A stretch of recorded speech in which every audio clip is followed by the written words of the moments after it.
Oi, gente, sejam bem-vindos a esse vídeo do devocional. Eu não tenho o melhor cenário, nem a melhor iluminação, mas eu tenho isso aqui, que é o suficiente, a palavra de Deus. E Deus tem falado tanto comigo em relação ao poder do Espírito Santo, que eu não posso deixar de compartilhar com vocês. Vocês já ouviram falar da história de Estevão? Vocês sabem que meu livro favorito é Atos e eu sou suspeita para falar de Atos, mas Atos 7 ganha meu coração de verdade. Eu amo Jesus, eu amo a forma que ele trabalha, e quando a gente lê a Bíblia a gente vê que tudo se encaixa perfeitamente. Não existe gostar do Novo e não gostar do Velho Testamento, não existe gostar de uma passagem e anular outra. Não, a Bíblia, ela se complementa, ela é completa. Atos 7, nós vamos falar sobre o poder do Espírito Santo. A gente, para sentir o poder do Espírito Santo e para ser cheio dele, é um processo tão difícil. E se falar que é rápido, é porque foi só uma emoção. É um processo difícil. São muitas coisas, muita renúncia. E a gente sentir o poder do Espírito Santo é incrível, mas pra gente se esvaziar, é muito rápido. E por que nós somos assim, né? Mas hoje eu vim falar de alguém que foi cheio do Espírito Santo até o último. E literalmente até o último suspiro. Estevão. Ele foi eleito pelos discípulos a ser diácono da igreja primitiva. Ele cuidava das viúvas, cuidava dos órfãos e ajudava a igreja naqueles momentos.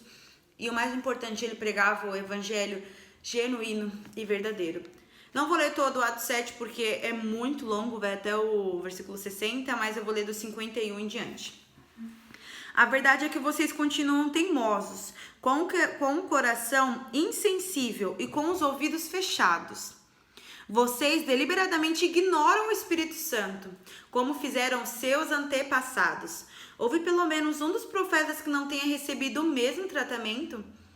Seus antepassados mataram todos que ousaram anunciar a vida do justo. E vocês mantêm a mesma tradição da família. São traidores e assassinos, todos vocês. Receberam a lei de Deus que foi entregue por anjos como um presente, mas vocês a desprezaram. Mal Estevão acabou de falar para o público, ele já foi... O povo deu vazão à fúria, com muitas vaias, assovios e ofensas, mas Estevão, cheio do Espírito Santo, nem prestou atenção.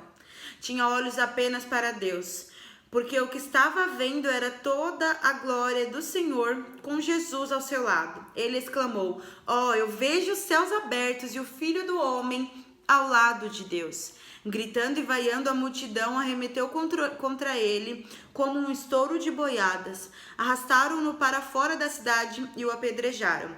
Os líderes pediram a um jovem chamado Saulo, Paulo aí, gente, antes de conhecer Jesus, se converter, que tomasse conta das roupas dele.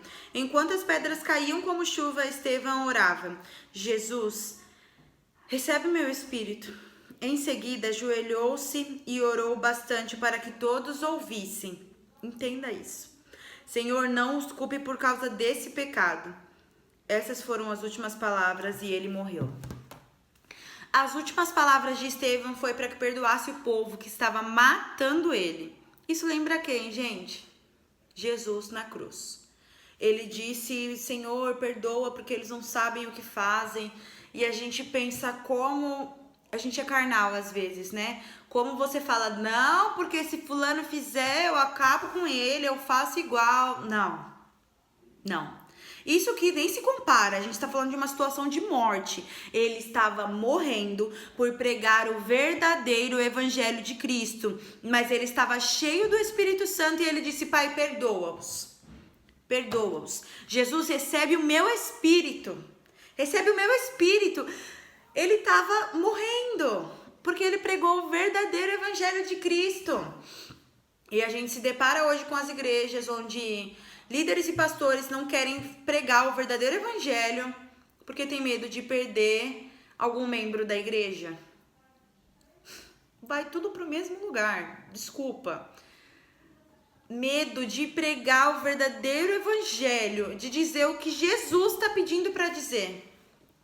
Gente, não há mais palavras pra gente inventar. Não há mais pra chegar na igreja e ficar: qual iPhone você seria? O que é esse copo de água? Olha o tamanho disso aqui, gente. Não falta história, não falta palavra, não falta verdade. Você não precisa criar, você não precisa maquiar um evangelho. A única coisa que você precisa, aprenda com Estevão, é ser cheio do Espírito Santo. As últimas palavras dele foi para perdoar aquele povo. Mas por quê? Ele queria perdoar? Não, porque ele estava cheio do Espírito, ele não conseguia nem pensar com a própria carne dele. Ele só pensava com o Espírito. O Espírito Santo. É esse mesmo Espírito que nos usa e nos capacita e que tira todo o medo de pregar o Evangelho, toda a vergonha de falar a verdadeira palavra. E a gente vê, a gente está no final de tudo, real. A gente vê como as pessoas ganham dinheiro inventando um Evangelho. Eu poderia falar diversas teologias, vou citar uma. Teologia da prosperidade, onde um coach usa um versículo e fala como se Deus fosse obrigado a te dar uma casa e um carro. Que se ele não te der, não tá sendo fiel. Não. Aprenda a interpretar a palavra de Deus. Não existe você falar assim, nossa, queria falar do poder do Espírito. Deixa eu ver alguma coisa. Não precisa. Não precisa. Tem a palavra de Deus. Você não precisa criar mais nada. Não crie parábolas. Não crie coisas que não existem. Não distorça o verdadeiro evangelho de Cristo para atrair pessoas. Senão você está atraindo todo mundo para o inferno. E você vai junto. A palavra de Deus é uma só. E uma coisa que você precisa aprender, para finalizar, eu estou falando demais, é que a verdade ela não é relativa. Não existe, cada um tem a sua verdade, né? Cada um tem o seu Deus, né? Desculpa. A verdade ela não é relativa, a verdade é única. Jesus é o caminho, a verdade e a vida. Não existe isso, gente. Respeitamos, óbvio que respeitamos. Mas não existe você distorcer a sua verdade para se encaixar na do seu próximo. Não existe outra. Existe uma verdade. Tchau, gente. Curte, comenta e compartilha.